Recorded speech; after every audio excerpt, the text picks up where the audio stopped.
Dikirim ke satu tempat. Kita harus dibawa ke satu tempat, jangan dibayangkan orang lain. Anda yang dibawa, Anda yang dimandikan oleh orang-orang, Anda yang dikafani oleh orang-orang, dan saat itu pun Anda diangkat di atas kepala orang-orang. Jangan berbangga Anda tidak jadi kemanten saat itu. Anda akan dibawa ke alam barzah, Anda akan dikirim ke kubur. Sadarlah saat itu Anda di atas kepala manusia dan hanya Anda mendengar suara yang indah jika Anda ahli iman.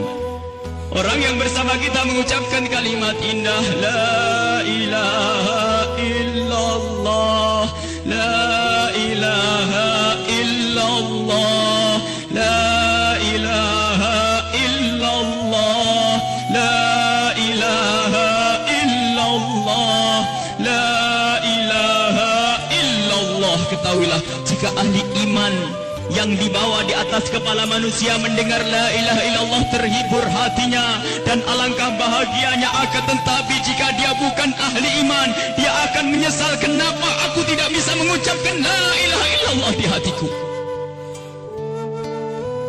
Dia akan dikirim ke alam barzah. Anda, kami akan dikirim ke kubur. Dan kita pun dibawa oleh orang-orang, sadarlah. Dan setelah kita sampai di kubur, orang-orang ternyata sudah menyiapkan kita liang lahat. Di situ telah digalikan oleh orang-orang buat kita. Dan tidak lama kemudian orang ada yang memeluk kita, ada yang merangkul kita, dan itu ternyata rangkulan untuk melepaskan kita di kubur. Kita akan dibawa, dimasukkan ke kubur dengan pelan. Dan dimasukkan ke kubur dengan pelan. Mana kasur empuk yang pernah kita bangga-banggakan? Mana mobil mewah yang kita bangga-banggakan? Mana rumah megah yang kita bangga-banggakan itu? Jika ada yang berpesan kepada anak istrinya, tolong bawakan aku bantal yang empuk, tidak akan dibawakan. Karena itu bukan milik Anda lagi. Anda tidak berhak lagi memiliki itu semua. Dan yang akan Anda bawa justru yang pernah Anda berikan di saat Anda hidup, bukan yang Anda simpan. Anda akan masuk liang lahat. Sadarilah ini. Anda akan masuk liang lahat. Dan wajah yang di saat Anda dicaci orang marah, di saat Anda diejek orang marah karena Anda merasa dihinakan, ketahuilah wajah yang Anda sombongkan saat itu ternyata harus ditarik kainnya dan ditempelkan ke bumi. Tanah asal kita ditempelkan kita ke bumi. Dan setelah itu pelan ada orang yang menabur di atas kepala kita dengan debu, 1 kali, 2 kali, 3 kali. Dan setelah kita 3 kali bukan taburan, tapi akan ditumpahkan air tanah di atas kepala kita. Ditumpahkan tanah dan ditumpahkan tanah, sehingga yang kita ketemukan adalah gelap gulita di alam kubur. Seperti yang disabdakan oleh Nabi Muhammad, sungguh saat itu orang di dalam kubur bisa mendengar terompah kaki orang yang berjalan di atas kepalanya. Dan saat itu pun Anda, kami mendengar orang-orang berjalan. Anda dan kami mendengar orang yang melangkah semakin lama semakin jauh. Dan ternyata hanya tinggal beberapa orang, itu anak-anak kita, itu istri kita, itu suami kita. Dan mereka pun ternyata tidak mau bertahan lebih dari setengah jam. Setelah itu pun mereka melangkahkan kaki dan suara kaki itu semakin jauh. Dan ketahuilah saat inilah kita memetik amal perbuatan kita di dunia. Saat inilah kita akan merasakan apa yang pernah kita tanam waktu kita hidup di dunia. Anda ahli salat, Anda ahli ibadah. Ketahuilah sebelum kedatangan malaikat mungkar nakir, ternyata Anda banyak yang menziarahi Anda, banyak yang datang. Ada yang mengucapkan salam, Assalamualaikum. Anda menjawab, Waalaikumsalam, siapa engkau? Suara itu menjawab, aku adalah solat malammu dulu. Ada lagi yang datang mengucapkan salam, Assalamualaikum. Lalu anda menjawab, waalaikumsalam, siapa engkau? Aku adalah sedekahmu. Assalamualaikum. Lalu anda menjawab, waalaikumsalam, siapa engkau? Dia menjawab bahwasanya aku adalah kemaksiatan yang pernah engkau tinggal. Aku adalah baktimu kepada orang tuamu. Aku amal-amal soleh ternyata pada berdatangan. Amal-amal soleh berdatangan menemani anda, bersama anda saat itu. Dan ketahuilah, anda tidak akan gentar dan tidak akan takut di saat berhadapan dengan makhluk Allah yang bernama malaikat Munkar dan Nakir. Anda tidak takut lagi saat itu karena anda ditemani amal-amal baik. Maka di saat malaikat Munkar Nakir datang, anda pun tidak bergetar, anda pun tidak gentar, anda tidak takut. Dan saat itu malaikat pun menampilkan sesuatu yang indah. Karena apa? Melihat orang ini ditemani oleh hal-hal yang baik, sehingga ia pun mengucapkan salam dengan syahdu, mengucapkan salam dengan penuh keindahan, lalu berkata, man rabbuk wa man nabiyuk, dan begitu seterusnya. Kami akan ditanya, siapa Tuhanmu, siapa nabimu? Karena di hati anda ada iman, hati anda ada cinta kepada Allah dan Rasulnya, di hati anda ada cinta kepada ulama-ulama Allah. Maka sesungguhnya saat itu lidah anda akan mengucap begitu mudah. Anda akan menjawab dan menjawab dan menjawab. Dan setelah selesai pertanyaan ini, dan inilah akhir daripada ujian kita dari alam dunia menuju alam barzah. Di alam barzah adalah alam perpindahan dari alam dunia ke alam akhirat nanti. Maka ini adalah alam akhir ujian, dan setelah itu kalau lulus mendapatkan surga, kalau tidak lulus dia mendapatkan siksa. Setelah malaikat bertanya dan lulus, anda ditanya, dipanggil malaikat rahmat, malaikat pemberi nikmat. Wahai malaikat pemberi nikmat, ini adalah hamba yang soleh, bawalah ini ke surga dan beri nikmat sampai dibangkitkan nanti. Akan tapi sadarlah, di samping sana, di kubur yang satu sana, ada di samping kita ada kubur, di samping anda ada kubur. Dan di saat orang ini dikubur dan ditinggal oleh keluarganya, ternyata saat itu telah berdatangan sesuatu yang sangat mengerikan, dengan suara yang sangat menyeramkan. Seseram-seram suara di dunia tidak pernah didengar seperti saat ini. Suara yang sangat mengerikan dan menyeramkan, ketahuilah. Lalu orang ini bertanya, siapa engkau? Suaramu sungguh mengerikan. Suara itu menjawab, aku adalah zina yang pernah engkau lakukan dulu. Suara lebih seram lagi. Lalu orang ini bertanya, siapa engkau? Aku adalah tali persaudaraan yang pernah engkau putus dulu. Siapa engkau? Aku adalah salat yang pernah engkau tinggal. Siapa engkau? Aku adalah durhakaku kepada suamiku. Siapa engkau? Aku adalah tempelengan kepada istrimu. Siapa engkau? Aku adalah dusta, dan seterusnya dan seterusnya. Kalau orang ahli maksiat sungguh saat itu ditemani oleh amal-amal jeleknya, dan saat itu sudah takut dan takut dan takut sebelum kedatangan malaikat Munkar Nakir. Semoga Allah menjaga kita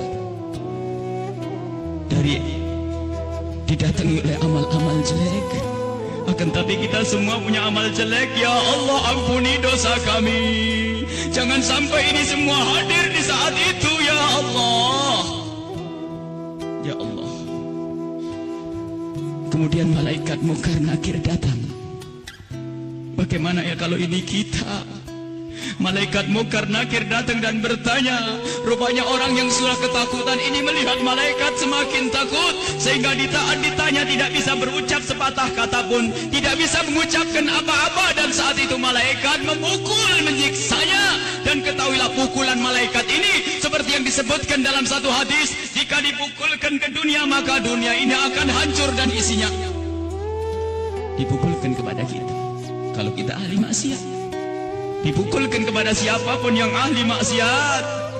Dan saat itu setelah selesai diuji dan ditanya, maka malaikat ini berkata kepada malaikat penyiksa, wahai malaikat pemberi siksa, ini hamba Allah yang bermaksiat, siksalah dia hingga nanti dibangkitkan.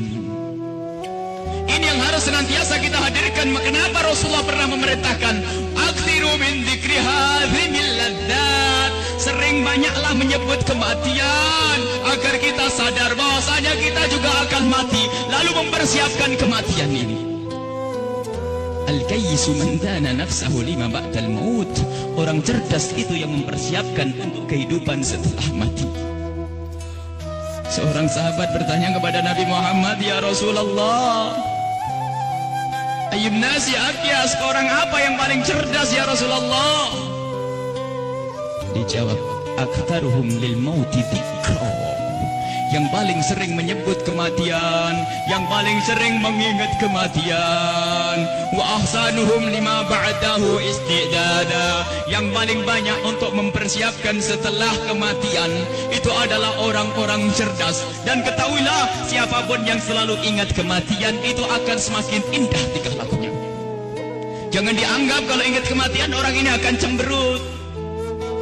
Jangan dianggap kalau orang kematian dia akan selalu muram. Tidak. Orang yang selalu keingat kematian akan semakin indah di dalam berinteraksi dengan sesama. Dia tahu bahasanya senyum kepada istri itu pahala, maka dia akan sering senyum. Dia tahu bahasanya menghargai suami adalah pahala, maka dia akan menghargai suami. Dia ngerti bahasanya tegur sapa, sopan santun, saling kasih dan cinta kepada tetangga itu menghadirkan pahala, maka dia akan bersopan santun dan bersaling kasih. Maka orang yang sering mengingat kematian itu akan menjadikan dia semakin baik di dalam kehidupan ini. Kalau ternyata ada orang mulutnya tajam, tangannya suka mukul orang, yakinlah bahwa dia lupa bahasanya dia akan mati. Atau ingat mati tapi tidak sadar bahasanya itu semua akan dituntut setelah kematian. Maka mari kita mengingat kematian agar hidup kita semakin indah di dunia ini. Semua yang kita lakukan di dunia ini akan kita petik buahnya di akhirat. Udhkuru aktiru min dzikri hadimil ladzat. Hadis yang diriwayatkan oleh Imam Tirmidzi dan Ibnu Hibban. Bahasanya, perbanyaklah engkau menyebut kematian. Bahkan banyak sekali Rasulullah memerintahkan satu amalan tujuannya agar mengingat kematian, termasuk ziarah kubur. Fa innaha tudzakirukumul maut, karena ziarah kubur itu mengingatkan orang-orang yang mengingatkan kita kepada kematian.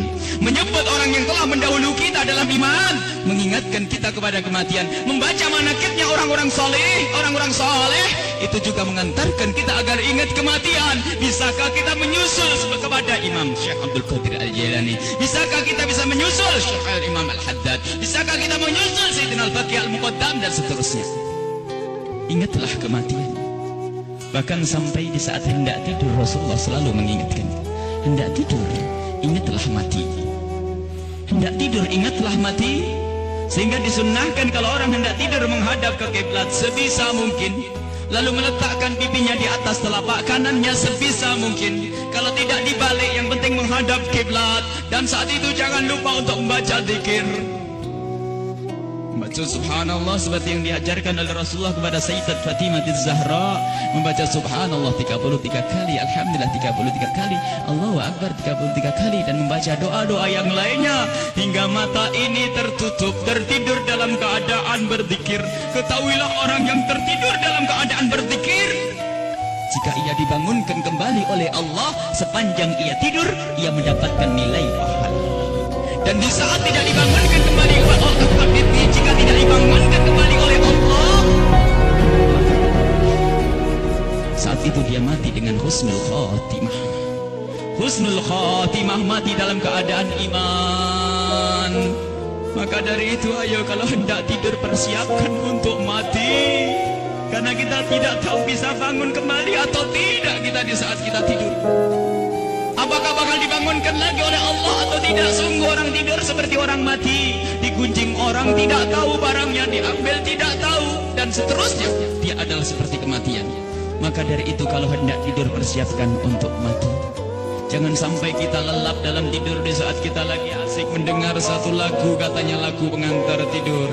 Apakah tidak takut jika anak kita lagi mendengar satu lagu pengantar tidur, tak taunya anak kita tidak bangun lagi. Kita tidak tahu ternyata yang didengar adalah hal yang semacam itu. Mau kemana dia nanti?